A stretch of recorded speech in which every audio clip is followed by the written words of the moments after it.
Hi friends, இது வந்து Sunday mini vlog. Morning 8 o'clock மேலே தான் நான் விலாக் எடுக்கவே ஆரம்பித்தேன்.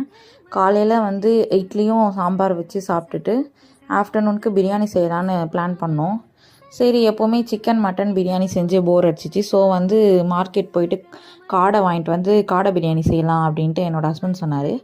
ஸோ வந்து காடை வாங்கிட்டு வந்து நல்லா க்ளீன் பண்ணி மசாலாலாம் போட்டு ஊற வச்சு பிரியாணிக்கு ரெடி பண்ணிட்டேன். நான் எப்போவுமே வந்து அரிசி வந்து தனியாக கொஞ்சம் நேரம் வேக வச்சுட்டு தான் தம் பிரியாணி மாதிரி செய்வேன்.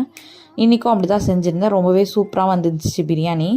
நெக்ஸ்ட்டு வந்து பிரியாணியை வந்து தம் போட்டுட்டு பிரியாணி ரெடி ஆனதும் வந்து என்னோடய பையனுக்கு வந்து ஃபஸ்ட்டு டேஸ்ட் பார்க்க கொடுத்தேன். அவன் ரொம்பவே விரும்பி சாப்பிட்டான்.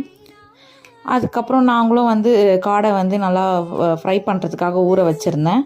ஸோ வந்து அதையும் ஃப்ரை பண்ணிவிட்டு நாங்களும் சாப்பிட்டு முடிச்சிட்டோம். சண்டே உங்கள் வீட்டில் என்ன ஸ்பெஷல்னு கமெண்ட்ஸில் சொல்லுங்கள். மறக்காமல் சப்ஸ்கிரைப் பண்ணுங்கள். தேங்க்யூ.